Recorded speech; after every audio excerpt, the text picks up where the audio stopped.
Thou shalt not kill. Yes, thou shalt not kill.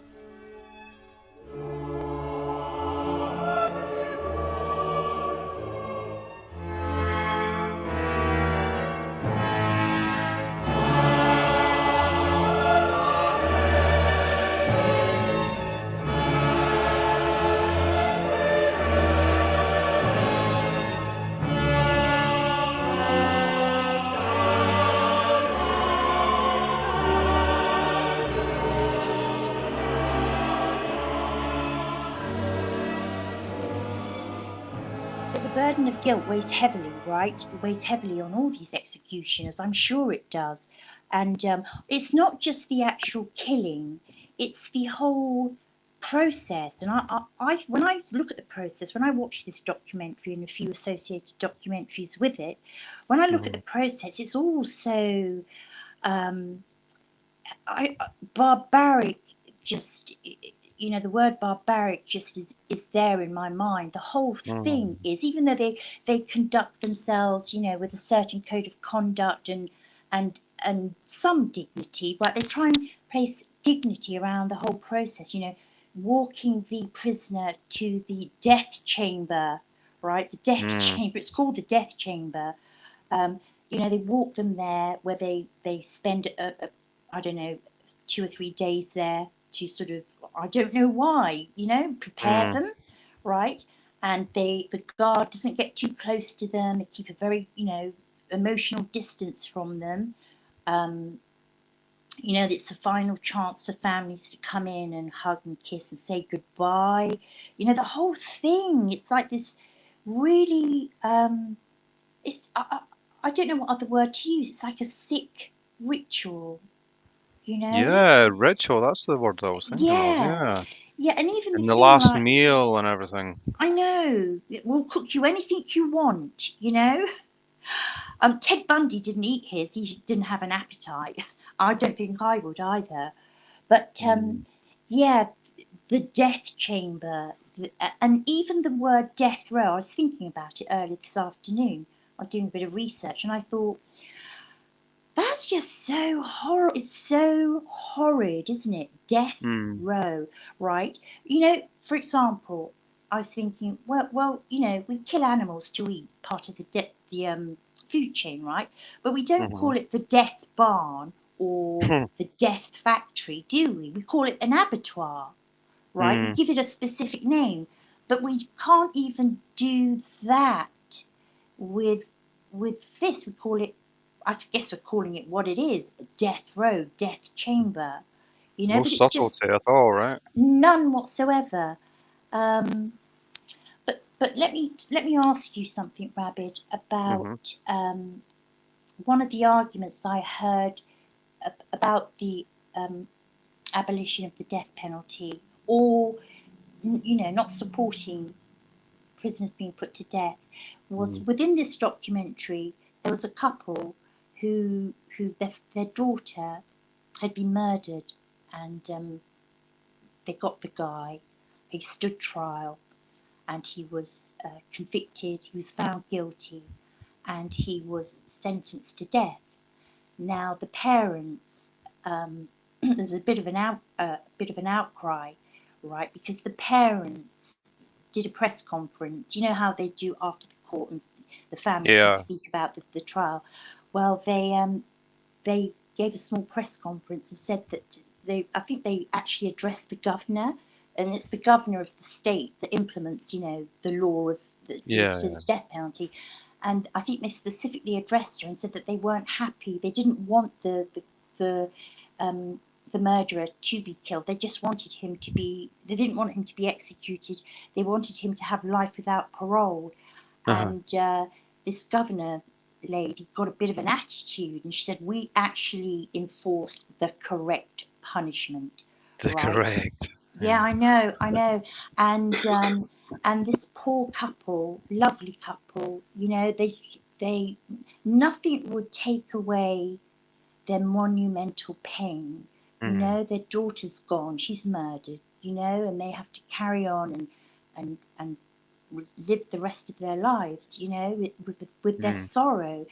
But their argument was that they didn't want to spend the next 10, 15, 20 years waiting for this convicted murderer to meet his death. Mm. They didn't want to go through that. They didn't want their lives to be dominated with And this. the This, appeals and everything, most likely, yeah, right? yeah, And and it they all want gets brought up again. and they both of them didn't believe in his execution anyway, because they don't believe in killing people, right? They Mm. showed him some sort of mercy. They were happy that he was convicted, if happy's the right word, and life without parole would have been a satisfactory punishment, right? Well, But and but when they spoke outright, they got sackfuls of hate mail from people that's because crazy. isn't that horrible? The Isn't arrogance that of mad? someone, I know. the arrogance of some stranger to think that Yes, they have a more righteous cause than the actual parents, I that they know. take it further than just being a little bit peeved off, that they actually write to them, Yeah, torture them in that way. God, yeah, I know. that's, Shocking, isn't it? It's and shocking. it goes back to what we were mentioning in the previous podcast, right? We, we don't know that death itself is a punishment, right? We don't know what comes next. I It's mean, a it's even we don't know how gracious God may be if he exists. There could be paradise for everyone, right? Forgiveness for yeah, every sinner. yeah, Um, whereas to be condemned to be in a locked up building yeah, with other tortured souls to spend 16, 17 hours of every day mm, imprisoned in your own mind, not just in the bars, right? I To do know. nothing but contemplate what you've done, Yeah, and no matter how well someone manages to disassociate themselves from what they've done, that'll hmm break down eventually. left alone night after night after night with your own thoughts. And That must that do is, something to you.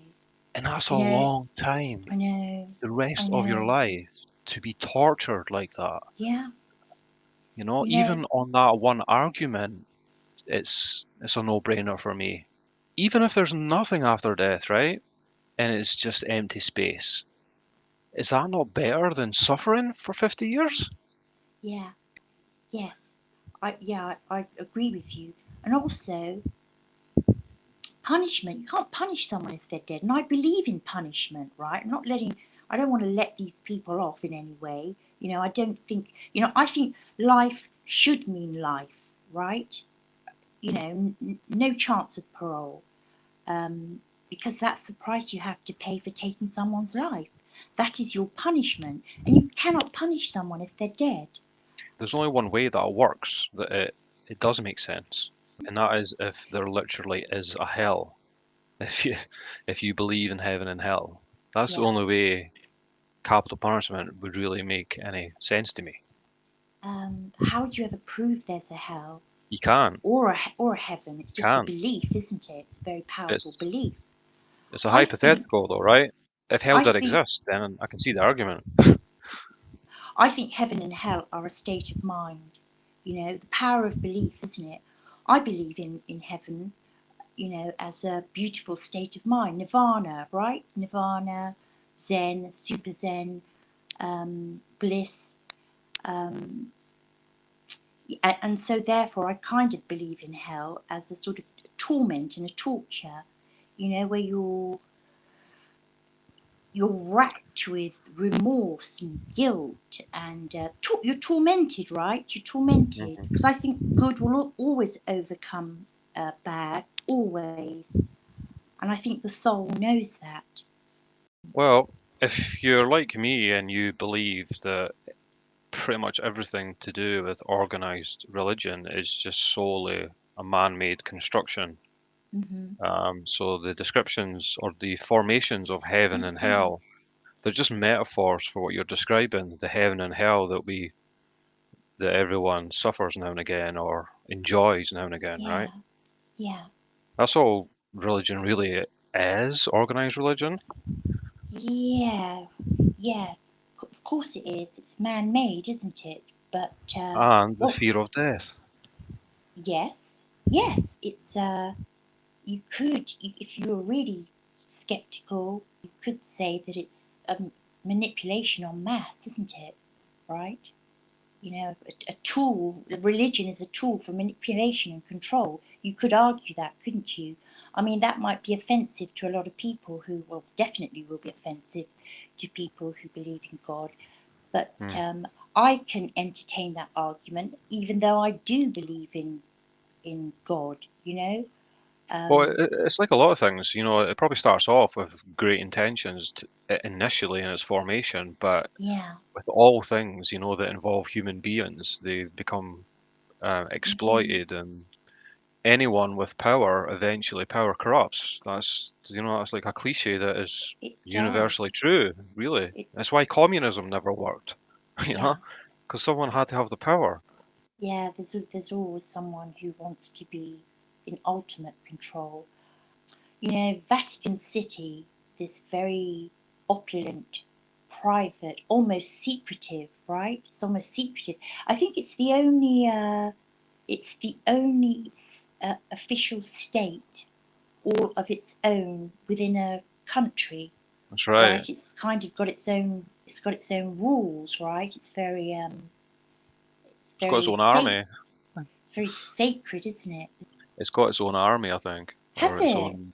Yeah, so it's very, very powerful. Religion can be very, very powerful, can't it? And should it be? Should it be? Because, religion, all religions teach love, don't they? You know, love and goodness and forgiveness. So it's kind of, Also punishment. yes, yes, but in a merciful way, right? Thou shalt not kill. Um, Well, the punishment of eternal damnation, that yes, if you don't stick to certain scriptures and if you're a bad boy or a bad girl, then, you yeah, can end up in hell. yeah, That's pretty severe. yeah. I guess that's the older fashioned type of Christianity, I guess. Hmm. The good Old Testament with its raging God full of terror. God will strike you down and all of that. Yeah, Yeah. I had quite a religious upbringing, and that was threatened to me as a child. If I was a little bit naughty or stood out of line, that was mentioned that God would strike me down. Did that frighten me? Yeah, at times it did. I remember being told off for doing something. I was about 7 or 8, and I hadn't done this thing. I can't remember what it was, but I do remember feeling a real sense of injustice, that I was being told off, and I hadn't done it, and I was back chatting my mum, arguing with her, and it's making her rather angry, but I wouldn't back down. And I remember running up the stairs. I was so infuriated, and I remember shouting, "And I don't believe in God," because I wanted to have a go back at my mum, and I thought if I say that, that would be, Mm. really show Get her how, in the heart. show my anger, Mm. yeah. And I remember running up to my room, and sitting on my bed, and my heart was pounding because I knew I shouldn't have said that. That's how powerful this, Mm. I thought, "Oh, Yeah. I'm sorry, God." I was like, "Sorry, God, I didn't mean it. I Mm. didn't." It's a really powerful tool, isn't it? It is, You know? absolutely, yeah. Especially when Yeah, it's bred into you at a young age, yeah. obviously. I was really frightened. And it's funny as well, just thinking about all the different sects of religion, all the different forms of religion, Mm, just the absolute accident of what type of religion you end up becoming a part of, hmm. it's simply an accident of where you're born, you Yeah, know. Strong believers that believe yeah, absolutely. I often wonder how they deal with that yeah. unavoidable truth, right? Hmm. Like someone that grew up in Syria that is a devout Muslim. Right. If he was born in Iceland, he would have become a Muslim, right? Both Correct. because of his family and the culture of Iceland, right? It's just Yeah. not a religion in Iceland. Hmm. There's about a 0.2% chance he would have become Muslim. And the Yeah. same vice versa. Yeah. Um, We are I often wonder products how of they our deal with that. environment, aren't we, to a certain extent? Yeah. Definitely. But going back to prisons and inmates and death penalties and things like that, and sticking on to the topic of God, what do you think, right? There's this sort of almost a bit of a joke, that the inmate, is on death row or doing life without parole, or doing, 40 years or, a very long term prisoner. There's a certain mockery when they find God. It's Mhm. like, oh, they found God. But do you think they really do? Is that part of their own personal redemption? I You think they know, do. I think they I, do. I But do. it's because there's nothing left for them. That's all that's left. The Yeah, contemplation of the mind. Everything else is yes. gone. Contemplation of the mind and the soul and what they've done. They're seeking some sort of their own personal redemption, right? Um, Yeah, I find that really interesting. I feel that process. A lot of prisoners. I've seen some great documentaries where inmates who've been convicted of murder and other horrific crimes, who've been in prison for like 30 plus years, and when they're being interviewed, you are presented with a person who's sort of quite still and quiet and gentle and reflective, and that is as a result of spending 30 plus years in a little room, Mm. meager rations, no freedom. That's what the prison system has done to them, and that's what the prison Mm. system is there to do, isn't it? Isn't it to provide some sort of if not rehabilitation into society, then their own personal Mm. rehabilitation, right? Yeah. um, kind of think. So I'm all for imprisonment and punishment, right? What I'm not for is capital punishment. Mm. And let me just read out to you. I've made a little list when I did a bit of research of the things that are used to kill people in a systematic, legalized way. This will be a We've got, fun list. yeah, lethal injection, gas chamber, electric chair, hanging, firing squad, right? They're horrible, aren't they? They Yeah. frighten me. It frightens me that sane, civilized people um, use this form of And justice. it's It's and not it's justice so to me. I guess we're sort of a little protected over here in quaint little Britain, that we've not Hmm. had capital punishment for such a long time. I think, does it go back to the early 60s when the last hanging was? I About think then? it was 65, 66 when Right. the last hang, because I remember the Moors murderers, Ian Brady and Myra Hindley, they just Oh, they escaped just that. escaped it. Yeah. But I actually think that life without parole was the correct punishment for them. I mean, Ian Mm, Brady, he wanted to die. He was the longest serving British prisoner, 51 years, I think, in absolute misery and torment. And he mm, wanted to die. And I think he even went to the European Courts of Human Rights for the right to mm. die. But that was all refused. That was his just punishment, Yeah, right? absolutely. Of course it Don't give was. don't give them an escape from the ultimate punishment, which always Mm, comes from inside. It doesn't come from outside. It's yeah, internal. yeah, I really believe that. yeah, I agree with you. I do. You know, the soul is a powerful and delicate thing, and it's where all our answers lie. If you want to find answers, about life, and I mean life as in your life. If I want my Mm, answers, they are within me, and your answers mm. are within you. And if you Yeah. do such extreme, terrible things, it Uh-huh. all rests within you, doesn't it? Within your very Yeah. soul. Yeah. I mean, the source. that provides the greatest exhilaration for anyone Mm-hmm. ultimately comes from within. Yes, But conversely, the darkest torture comes from inside as well. it does indeed. Yeah, so we're so used to over here in quaint little Britain the fact that we've not had capital punishment for such a long time, like you say, since the mid 60s. Correct. Yeah. Um, Mm-hmm. I just wonder how many countries still do have it, and it's a lot more than we would anticipate, I think. Yeah, I think so. Well, there's many states in the US that still have capital punishment. I know that a lot of Southeast Asia have capital punishment. Singapore, Thailand. Okay, I've got a list here, right? I just looked up a list. Yeah, See if you can guess which country has the highest amount of executed really, criminals. the highest. The highest amount. Is it the Western world or the Eastern world? Any bit of Yeah, I should bit, really be fair and narrow it down. Okay, it's in the Middle East.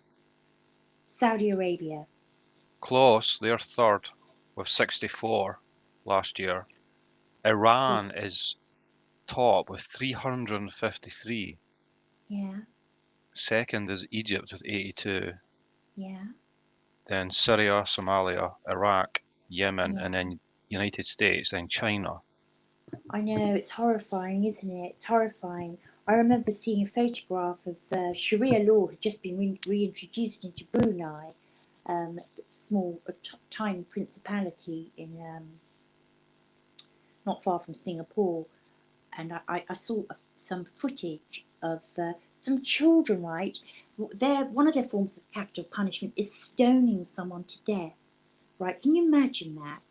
Can you imagine being stoned to death? But these How long children, does that take to kill I someone by know stoning? it's a long, slow, painful death, right? But these children, right? These children were helping their parents, the adults, select the right weight and size stone. I mean, how do you explain that to a child? Come and help mummy and daddy. You know, it's just It's hard, horrible. yeah, it's hard not to be just absolutely repulsed by a culture Oh, that would tolerate that.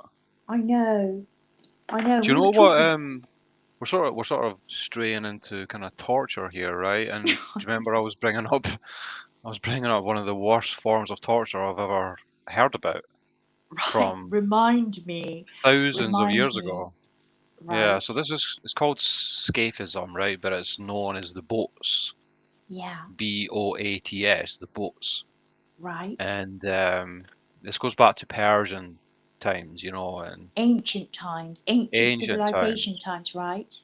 Yeah, the very birth of civilization, really. I think it was the Achaemenid Empire that, Yeah, that introduced this delight for those to be tortured. yeah, So they would force feed someone with milk and honey, and then smear milk right, and honey all over them. Then they would trap them within two boats, one on top of the other, one upside down, right. and just their limbs would be hanging out the boat, and their head would be hanging out, and they would just be placed in a little lake somewhere or a little pond, and just Oh, left to fester and just be devoured, by insects and vermin and things. a slow and painful and sticky death, right? How horrific. You know, who comes up with this stuff?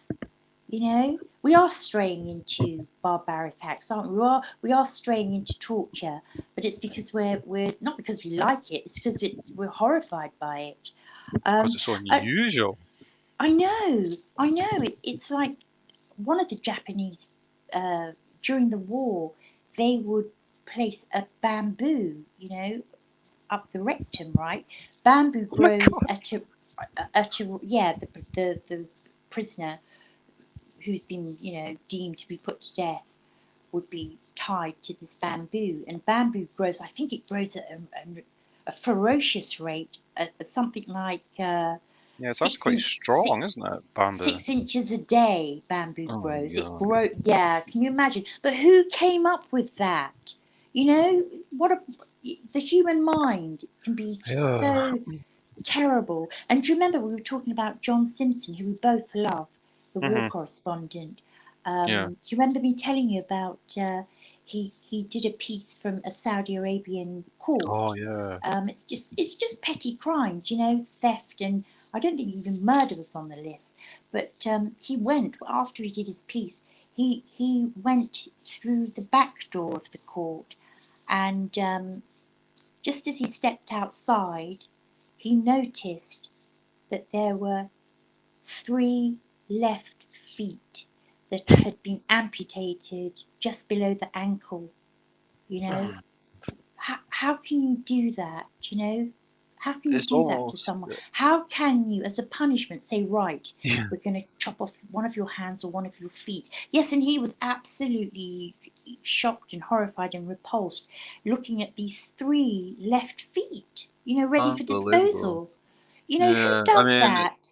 it's hard not to sort of find the dark comedy in that almost, you know. I hate saying that, but Well, you just get an image of these feet left outside the door as if it's just, Wellington boots left there, you know. yeah, I Oh. know. And he said they were men's feet because they were, hairy feet. But no, I shouldn't laugh really. But I know what you mean about black humour. But all these acts of all these barbaric acts that legal systems, criminal systems think are okay. They think they're okay all over the world. There's wonderful countries, isn't there? Scandinavian countries, Europe, um, Mm. much of America. Sorry, America, if you think I'm offending you, but it's the only state that still implements the death penalty. I'm not poo-pooing your entire state, but I'm Well, I think the wholeheartedly against it. yeah, and I Um, think the majority of people in any of those states would be against capital punishment, I would imagine. yeah, It's just yeah, it's something that is it's it's gonna die out, right? A terrible pun there just accidentally came yeah. out of my mouth, right? But it's gonna fade away, I think, Mm, right? I hope And so. it's kind of surprising that America, certain states are still holding on to it Yeah, at this age, yeah, yeah. I And know. I hate to blame everything on religion, but I Mm, kind of am in a sense. I think it's got a lot to do with that. runs concurrent, doesn't it? Sort of. Yeah. Yeah, but yeah, it's so depressing to think that human beings can do that. Um, yeah, I wonder if we'll ever steer to a more civilized way, as mankind. Whether we'll ever Yeah. really steer away from the killing of another human being. Oh, do you mean And just the actual? Mm. yeah, uh, as mankind as a whole, whether we will ever reach a point where we will Mm. all fully accept that it is just wrong to take human life. Um, yeah, it Well, depresses me actually. It depresses me a little perhaps, bit. that time will come where, like, everyone would agree that there's no situation that would be acceptable to kill unless maybe it was in a war. Hmm. But it's still going to happen, right? Because almost all the killings happen in the spur of a moment of some untamed rage or passion. Yeah, rage. We spoke about that Aside the other night. from, Yeah, rage. Yeah, how are you ever going to stop rage? It's it's sort of a extension of anger, isn't it? Anger is an extension of being annoyed. Annoyed is an extension of being irritated, and those things are normal in human behaviour, aren't they? It's hmm, where's can you ever reach that stopping point? Um, that's the big question, isn't it? I can't answer it. I hope so. I hope so. I like to think so. I'm all about love and love and goodness and all things good and pure. I mhm. like to think so, but yeah, yeah, hope. It's a You cheery know, topic, isn't it? It's cheering, yes, it's Capital cheerful punishment. job. Yeah, yeah. Well, capital punishment, redemption, God.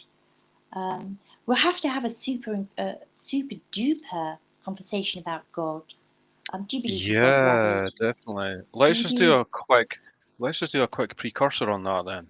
I was All about right, to ask you the same question. so Rabid. Um, yeah, I'm not asking you first. Do you believe in God? it kind of depends what you mean by God, right? Um, in the common definition, I'd say no. What is But your common definition? the God is that we're created in God's image. That sense of God, that Hmm. there's a mm, like an all-seeing eye that has created humankind, and Hmm. is the overseer of all things at all times, and Yeah, decides um, when to punish people and when not to, can allow miracles to happen, and brought his son down onto earth to die for our sins. I don't believe in that God at all. right, But I okay. definitely think there's something um, that will always be unknown. We can never quite touch, or Yeah. something just completely untangible, but we all have a slight sense of something. It's Hmm. like an invisible wind that just permeates, that Yeah. gives you a sense of encouragement that there is a reason why we use the word justice, right? Like, Hmm. why do we care so much about justice and wrongdoing being corrected and punished? Because we believe in this concept called justice. But when you Hmm. really think about it, why does it matter to us? It's because we believe um, that it's something beyond humankind that Hmm. is created, right? Yeah. Yeah. Do you think it's a powerful sense of that we believe in good, that human beings believe in good, and it's that's inherent within us? Do you think that's what it That's the is? big question. Yeah, I mean, is it just, maybe it's not some invisible wind that is part of the universe, right? Maybe it is all within us. But I Yeah. guess we are just part of the universe as well, right? We're all just Yeah. stardust. So, Absolutely. so, so if it comes from within us, it's the same source Yeah. at the end of the I day, right? I tend to think along those lines, that it's a powerful sense of belief in goodness, right? And I mean, I think very much, you know, God is your conscience, right? Ultimately, to me, Hmm. the powerful belief that you have in all things good and pure comes from within you. You Hmm. know, you that's where that's your conscience, isn't it? And some people call it karma, Hmm. the great good spirit in the sky, Mother Nature, the power of the universe. All of that Hmm. stuff.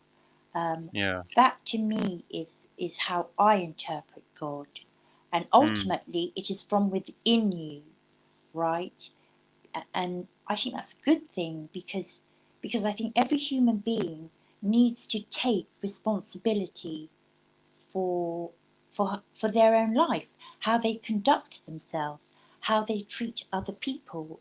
It all comes from the self, doesn't it? From within, and I think it's all it's I agree. Yeah. that is when you are at one, right? When you are at one is when you're so put together, right? When you're it's difficult to explain it really. I do know what I feel. I'm trying hard to It's a hard finding it. thing I'm to finding it define. hard to articulate, right? Hmm. Um, I'm basically just trying to say it's about being a good person. And I think every human being, if you've got all your mental faculties about you, you know right from wrong. You just do, don't you? There's a certainty within you, inside you. Hmm. We know the basics of what's right and wrong. Hmm. Um, But yeah. have you heard the common arguments though, that religious proponents have against atheism, because they argue that even atheists, if they were really honest with themselves, they would have to admit that they believe in a form of God. Because if you Yeah. didn't believe in some form of God, in some arbiter of ethics and morals, then Mhm.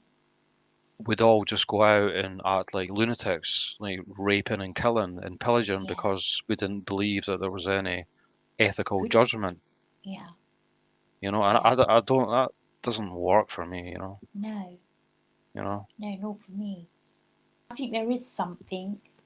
I mean, ours is not to reason why, right?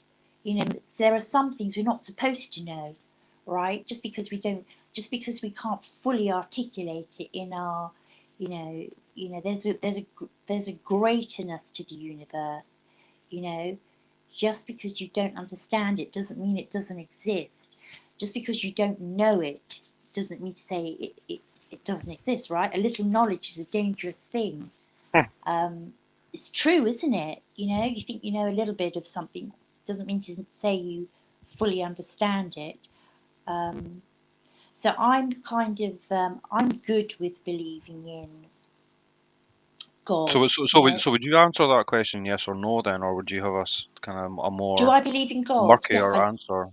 You I do, believe yeah? in God. Yes, I do. Yeah, yeah. The great good Okay. spirit in the sky is, you know, is my conscience, right? That's how I Hmm. see it.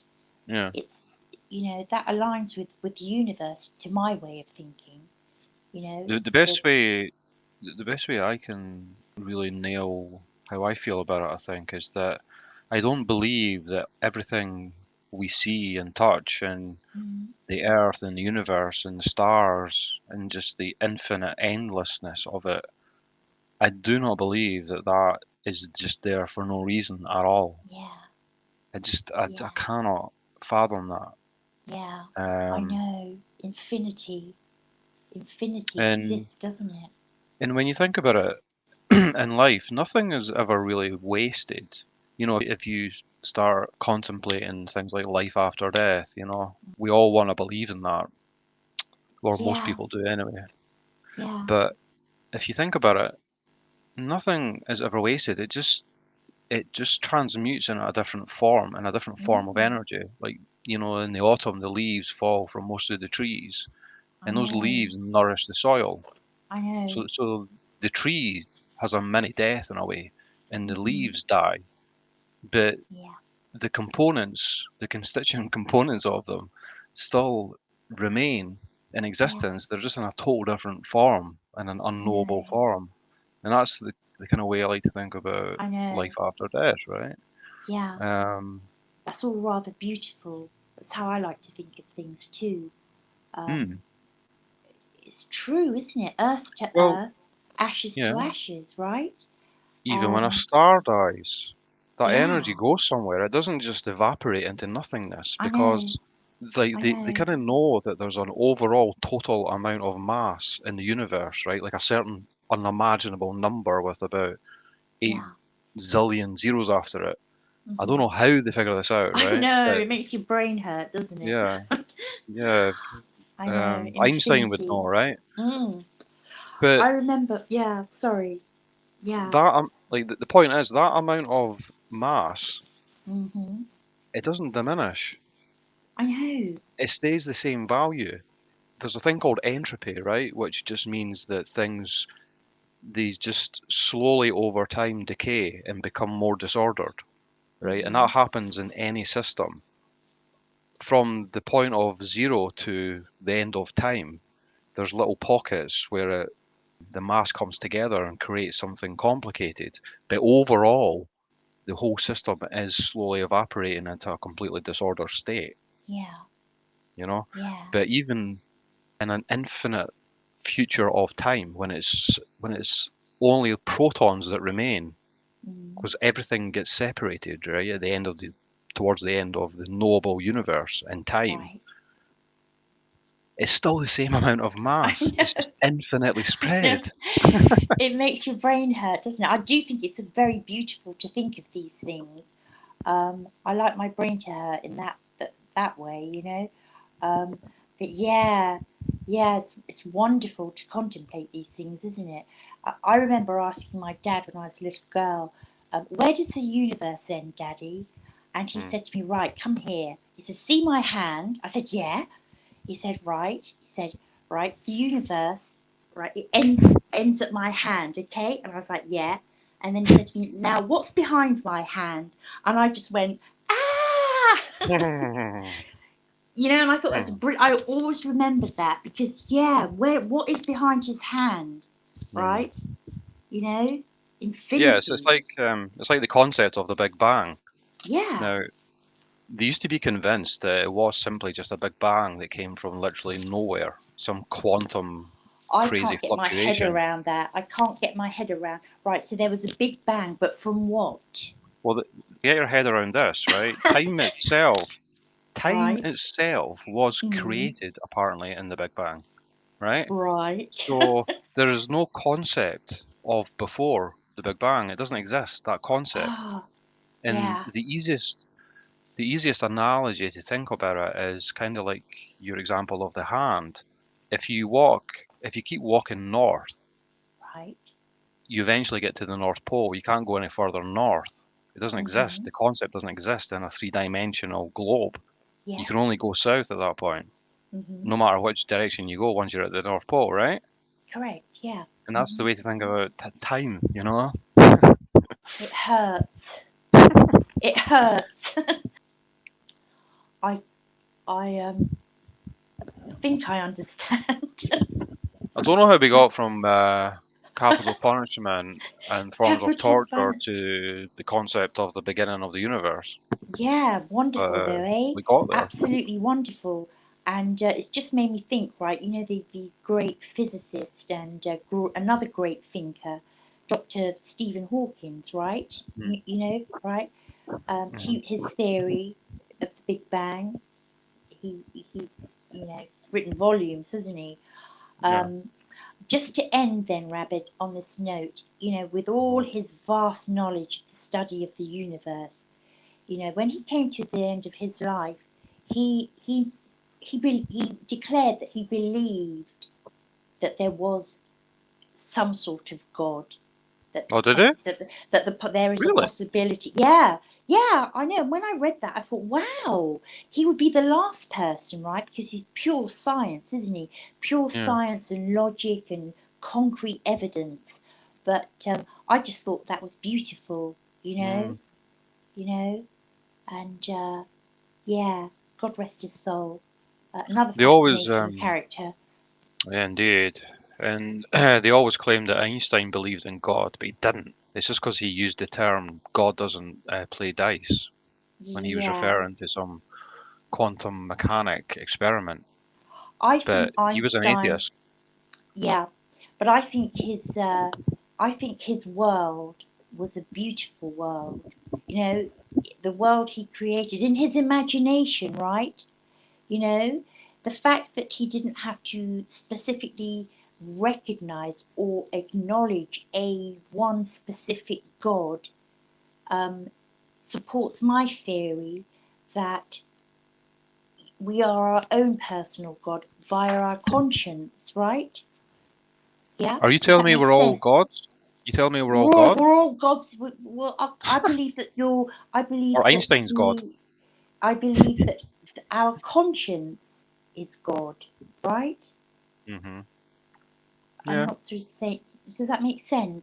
Hmm. Right? Because Yeah. ultimately, you know, what makes you feel, you know, euphoria or torment is within you, Hmm. right? Your heaven and hell is a state of mind, right? And that is Absolutely. within you. That is within Yes. your Yeah. mind and your soul. Um, yeah, I like that, that. I like that yeah, concept. because I can accept that. it's peaceful, isn't it? It's Hmm. peaceful. And I think that's a very appropriate point to end on peace and End on to look peace. forward. Yes, to look How forward to very our how very next. John Lennon of you. Yes, great. It's a great way to end and to look forward to our next wonderful conversation about anyone, anything, and anywhere. I like it. All I right, like it. Rabid. As always, it's been lovely. Take care and good night. Thank you, Alice.